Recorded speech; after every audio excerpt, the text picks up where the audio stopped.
Our next lecture video is on rope drive. In this we have only a theoretical treatment we will discuss. First we should know what do you mean by rope drive, how they constructed, then working principle and application. Now rope drives are used where to transmit the large amount of mechanical power is to be transmitted over a long distance between pulleys.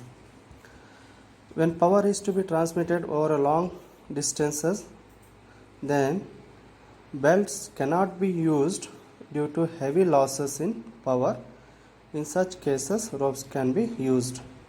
So when distance between two shafts is large, if you go for use belt drive, there is a slip is occurred and there is creep also is occurred. That's why we'll not use the belt drive for to transmit large amount of power transmit between two shafts which are far away from the or long distance between them. The ropes are generally used in elevators, mines, hoist, cranes, oil well, drilling, aerial conveyor, tramways, haulage devices, lifts and suspension bridges, etc. There are two types of ropes commonly used. They are fiber ropes and metallic ropes. Now you can see the ropes as constructed like this. Generally you can see like this is a twisted one. It contains a core. It contains a core at the middle. It made up of a fiber or metallic wires, and surrounded by the core you can see a stand, and stand is made up of wires. Okay, the stand is made up of wires. There are also the twisted one. Right, this is the top view, this is the front view. You can see that. How they designated as 6 into 7 means the stand core consists of how many strands? 6 strands. Each strands consist of how many wires? 7 wires. See that this is 1, 2, 3, 4, 5, 6 strands. Each strand having how many wires? 1, 2, 3, 4, 5, 6 and 7 wires. This is what representation of the ropes. 6 into 7 wire rope. 6 number of strands. Each strand contains 7 wires, that you can see in the figure number 21.10 to 21.16. Now there are two types of ropes commonly used. One is fire ropes and metallic rope. The core is made up of this fiber or metallic rope. Right, the fiber ropes are made up of from fiber material such as hemp, malina, cotton, jute, nylon, core, etc. are normally used for transmitting power. The fibers are made up of not core, it is a strand, or the wires are made up of fiber ropes. Similarly, wires are made up of metallic ropes are made up of steel, aluminum alloys, copper, bronze, stainless steel and other mainly used in elevators, mine hoist, cranes, oil well, drilling, aerial conveyors and haulage devices and suspension bridges. Right? Now the core, the central part of the wire is called as a core.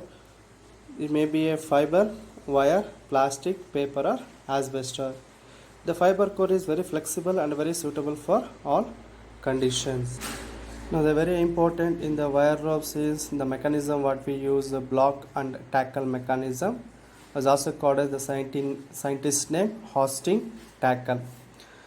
Now what is hoisting tackle? This is the hoisting tackle mechanism. This consists of upper or top blank. On the upper and top blank the pulleys are arranged in a series, and lower or bottom blank, in that also the pulleys are arranged in series, and the upper blank is fixed to the wall or it is fixed condition. Whatever that the lower or bottom blank is attached to the load to be lifted. Now over the pulleys the wire rope, metallic wire rope or fiber rope which is wounded over or wrap over those pulleys, that whatever the effort you applied here, if your effort is downward, whatever this lower or bottom blank moves, upward. Now it lifts the load upward. If you want to lower it, then whatever the effort you have applied here in opposite to that direction, then it will lower the lower or bottom block. It lowers, it moves downward, it will lower the load. This you can see in the figure number 21.7, load on a hoist. Right now, the hoisting tackle mechanism, blocker and tackle mechanism, it consists of two pulley blocks, one above the other. Each block has a series of sheaves. Sheaves are nothing but pulleys. Is a grooved pulleys mounted side by side on the same axle. Right. Here the ropes used in the hoisting tackle are, one is cotton rope, hemp rope, manila ropes. Is a one type of material. It is composite material, you can say it. The pulleys are manufactured in two designs. One is fixed pulley, another one is movable pulley.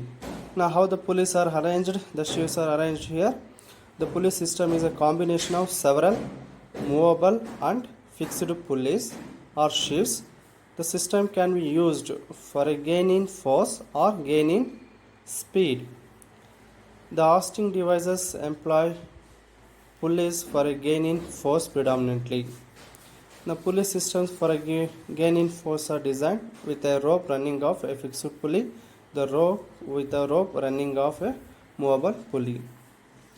Right, one is fixed pulley, another one movable pulley. The rope which is running over those pulleys. Now here is the important mechanism. They may ask, explain the hoist tackle mechanism. Then you go for what do you mean by hoist tackle mechanism. Then construction. Then you go for the derivation is very important. How much effort is required to lift the load or to lower the load. For this, now considering a hoisting tackle mechanism as shown in the figure 21.7. Let Q is the load to be lifted, P is the effort required to raise the load, and N is the total number of pulleys or sheaves, where T1, T2, T3, T4, T5, T6 are the tension in rope. Here how many pulleys are used?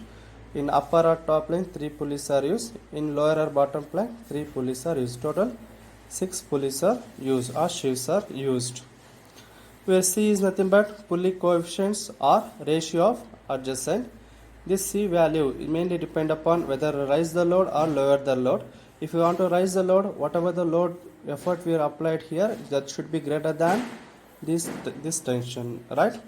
Now whatever the effort you required here to raise the load, P should be greater than T6, means that should be, what is the ratio is, the P should be greater than T6, T6 greater than T5, and T5 is greater than T4, similarly T2 is greater than T1. That should be C value should be greater than 1, right? The pulley coefficient or ratio of adjacent tension, that is what we call as C. Now refer the table 21.34, page number 21.52. To raise the load, the C value is T1 by T2, that is equal to T3 by T2, that is equal to, finally you get P by T6. Similarly, to lower the load, P should be less than T6. What is the effort you are required here? Very less compared to the other tension in the ropes. The P is less than T6, T6 is less than T5, and if you go like this, T2 is less than T1. But C should be greater than 1. Then what is the pulley coefficient or ratio adjacent tension is? Here P is less than T6, then C is equal to T1 by T2, that is equal to T2 by T3, like this, that is T6 by P, right? So first you have to determine what is the effort required to raise the load. For this, for raising the load, the block is pulled downward. For raising the load, the block is pulled downward at P, right? The P, whatever do your applied load here, you should go for pull the wire rope downward. Means effort is required in the what direction? Downward direction. Then only the load lifts or to load rise here, right, towards the upper or bottom block. Now what is the pulley coefficient? You know the T2 by T1, that is called T3 by T2, T4 by T3, like this, P by T6. This should be, what is the value should be? This should be greater than 1. This also should be greater than 1. The pulley coefficient should be greater than 1, right? Now from this, from the previous equation, what is T2? T2 is nothing but C into T1, T3 is nothing but C into T2. Now substitute T2 value C into T1, substitute here. Similarly, go for write all the tension in the rope in terms of pulley coefficients and the tension in the first rope T1, right? Now for equilibrium at the lower blank, what is the equilibrium at the lower blank means whatever the load here occurred here, the load is acting vertically downward, that is equal to the tension occurred in the ropes upward. Q is equal to T1 plus T2 plus T3 plus T6 up to this. That is for equilibrium at the lower block. Q is equal to T1 plus T2 plus T3 up to T6. Now substitute T1, T2, T3 up to T6 in terms of C and tension in the rope 1, the T1. Right, you will get, take the common here, T1 is outside. Now for geometrical progression, as you know that for geometrical progression is 1 plus R square plus R cube up to R to the power of n is equal to R to the power of n plus 1 minus 1 divided by R minus 1. Here R is nothing but what? C. Now substitute here Q is equal to T1 into, now what is C to the power of 5 plus 1 minus 1 divided by C minus 1. In this T1 is equal to T1 into C6 minus 1 divided by C minus 1. We know that what is T1? T1 is nothing but P by 6 is right. How do you get, what are the, so P is equal to what? T6 into, right, what is the P is nothing but what? C to the power of 6 into T1, right? From the T1 is equal to P by C to the power of 6. Now substitute here. Then finally our aim is to determine what is P. The effort required to raise the load is P is equal to Q into C to the power of 6, C minus 1 divided by C to the power of 6 minus 1. In general formula, here we consider how many pulleys you consider? 6 pulleys. In general, if you go on n number of pulleys or shoes you consider, then P is equal to Q C to the power of n into C minus 1 divided by C to the power of n minus 1. That is equal to C to the power of n into C minus 1 divided by C to the power of n minus 1 into Q. That you can see from the data handbook 21.60, right? Now this formula you can see in the data handbook. Similarly for lowering load, for C should be greater than 1. For lowering load, what is the effort is applied here? Less compared to the tension in the ropes. For lowering the load, the block pulley pulled up at P. For lowering the load, the block is pulled up at P. Similarly, take the C, then take all the tension in the ropes in terms of C and P here. Then for equilibrium condition, Q is equal to sum of all the tension in the ropes. Then we go for geometrical expression. Then finally, what is the effort required here? P is equal to Q by C into C minus 1 divided by C to the power of 6 minus 1. Here n number of shoes is 6 here. In general formula, if n number of pulleys or shoes are there, then P is equal to Q by C minus 1 divided by C to the power of n minus 1. Then rearrange that equation, that is equation number 21.61. This is equation used for when lowering the load. Next, what is the efficiency required here? If there is no frictional loss, that is no friction, then C value is equal to 1. The ratio of the pulley coefficients in the tension in the ropes, that is C is equal to 1 you will get, right? Then T1 is equal to T2 is equal to T3, that is equal to P naught. Neglecting there is no friction loss in between the pulleys and the bed. Then what is the Q? Already know that for equilibrium equation, the load is equal to tension in the ropes. Then we get T1 is equal to T2 is equal to T3, that is equal to P naught, that is 6 times of T1. T1 is equal to P naught effort, that's 6 into P naught. What is effort here? P naught is equal to Q by 6. In general, for n number of pulleys, P naught is equal to Q by n.